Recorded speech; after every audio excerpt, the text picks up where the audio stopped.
Hey, what's going on, guys? So, I put a video up a couple days ago on the Speed Puke build, which is a build that I ran a good bit in beta. I have a video up on my YouTube from beta, and it's kind of my baby. I've been working on it for a long time, and I finally got the Warzekian arm guards to drop today.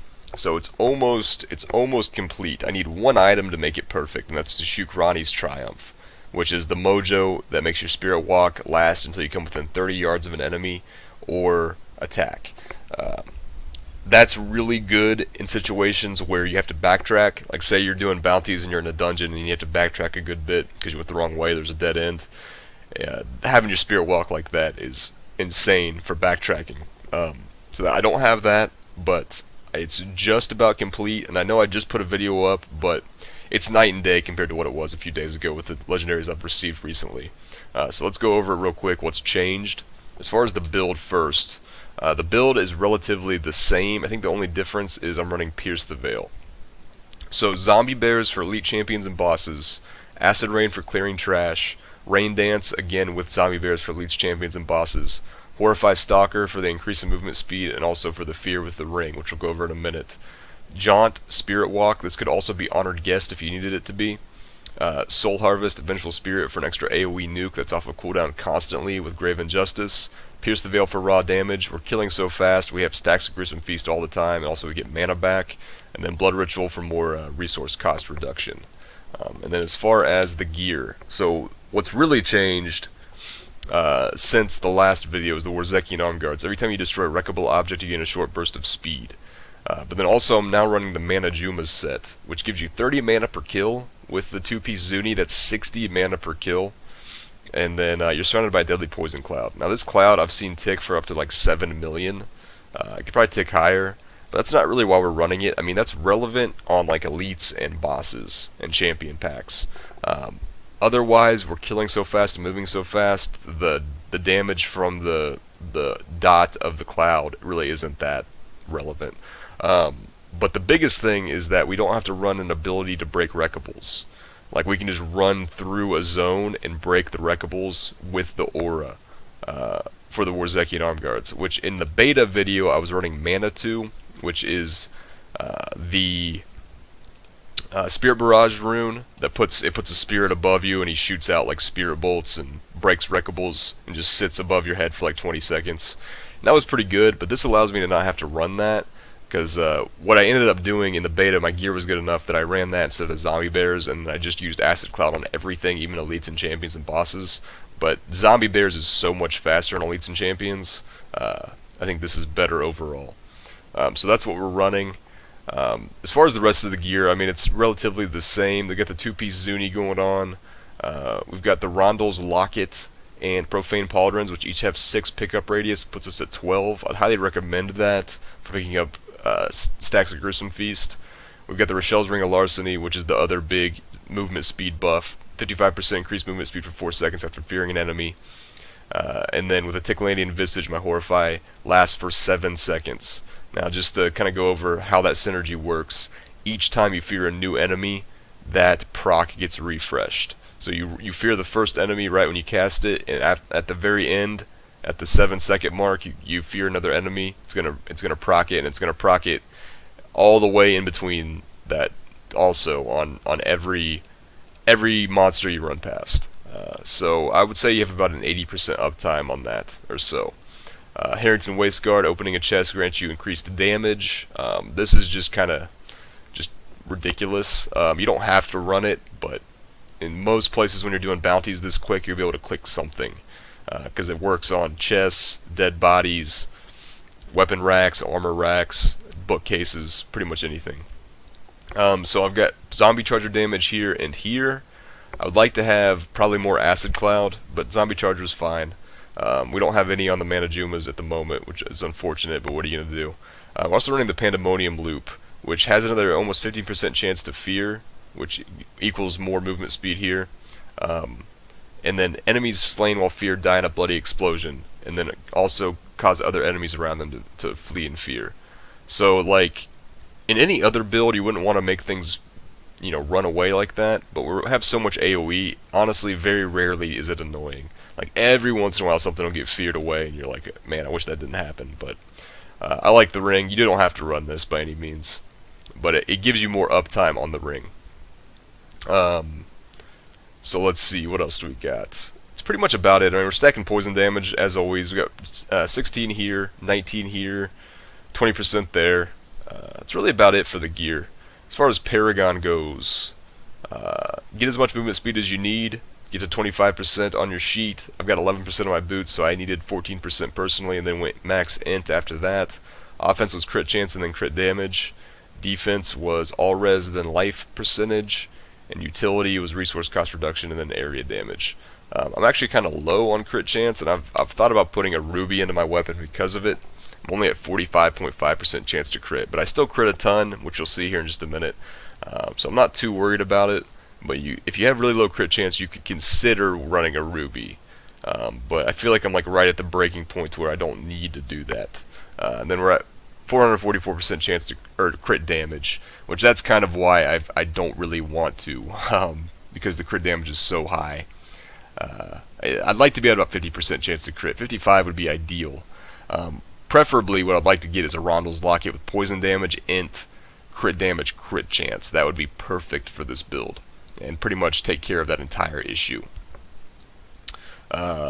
Honestly, like, I'm probably overdoing it as far as toughness stats go. Like 1400 all resist, 4400 armor, 350k life. There are very, very few scenarios where I'm actually going to be in trouble to where I might die.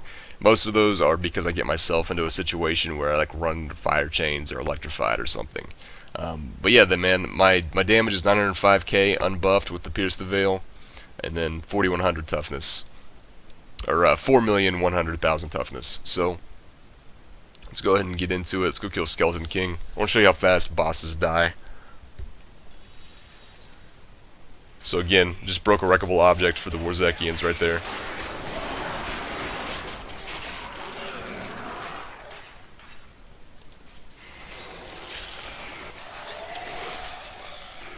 Like, every once in a while you'll see me kind of go out of my way to run and break a wreckable object just to make sure I get the buff. Also, the nice thing too is you don't have to stop and cast to open doors. Like, so these doors right here, you can just run right through them, which is awesome. I love that.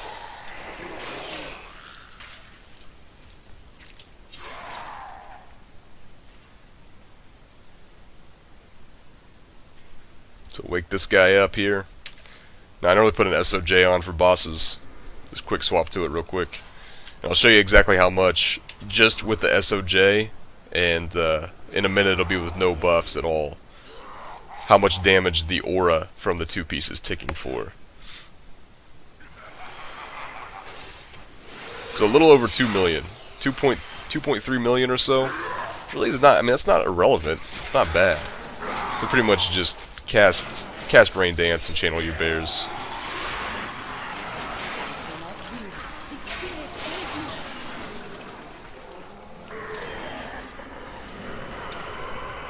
Like I said, in beta, my gear was a little bit better, so I did, at times, just run Acid Rain and Manitou, but it wouldn't have killed a boss near that fast.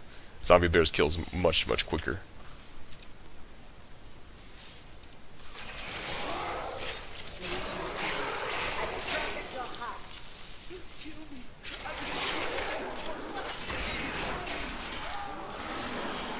Alright, well that was easy. So again, you can just run right through the door, which is just great. Every once in a while, you'll see me just still try to cast something to break a door, because I'm not quite used to it yet.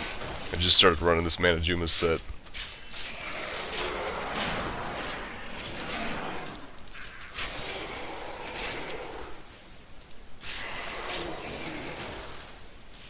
And some doors, unfortunately, you still have to click.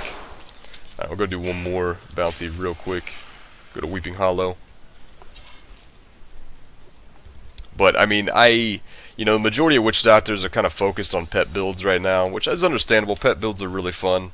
But I think, like, maybe some awesome synergies are being overlooked. I mean, this build in particular just has some, like, just really cool synergies, man. Really awesome. I'm pretty happy with where gearing is at this point. I mean, the entire build just synergizes so well. It's pretty great.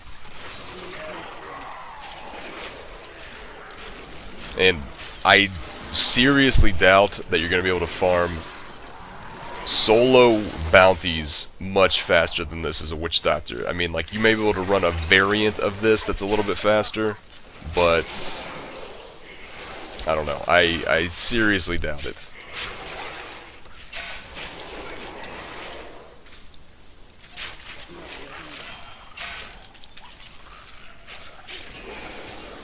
So, like, right there, that dude got feared a little bit, which I would prefer that not to happen. He got feared a little bit away from me, but it wasn't a huge issue.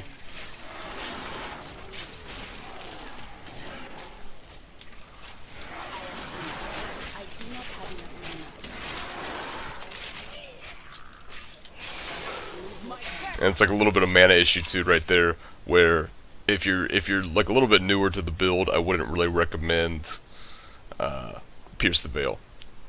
Like 95% of the time, Pierce the Veil is just fine. Every once in a while, you're gonna run out of mana with it. But like most of the time when you run out of mana, it's literally for like a second maybe, and then you get a health globe or something.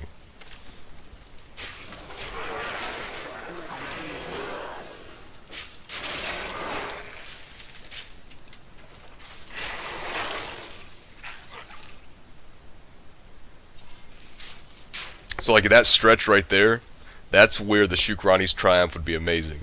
There was a good, 2 to 3 seconds that I was running that there was no monsters around whatsoever. So having the Shukrani's right there would have been crazy good. So just spawn 2 packs here real quick. Just wreck both of them with ease. This build...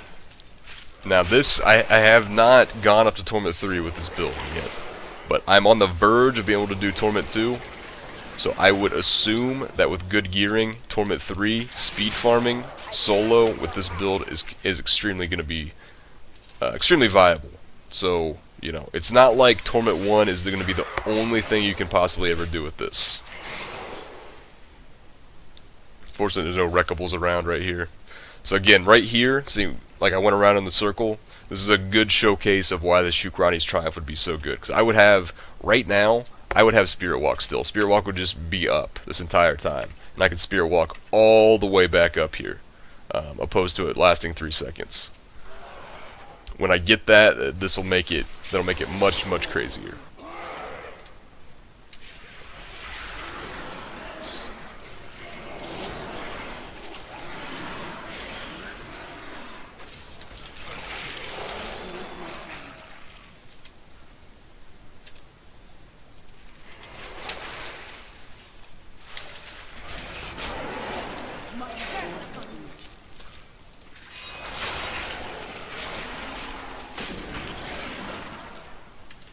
Missed one enemy.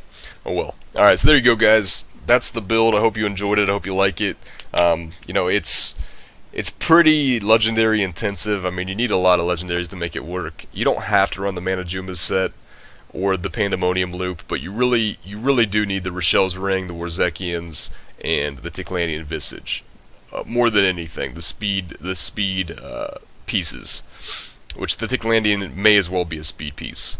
So the other thing that I will warn you is, if you get all the pieces to run this, you're gonna have a really hard time going back to regular farming. After you've farmed this quickly, you go back to any other builds and you feel like a sloth. So just keep that in mind before you get the pieces, because you may not want to run anything else. But anyways, guys, I hope you enjoyed it. When I get the Shukrani's Triumph, I will update the video, make a new video with that, just to show how crazy that is in the build and how much better it is and more efficient it can be. But that's that, guys. Hope you enjoyed it, and I will see you next time.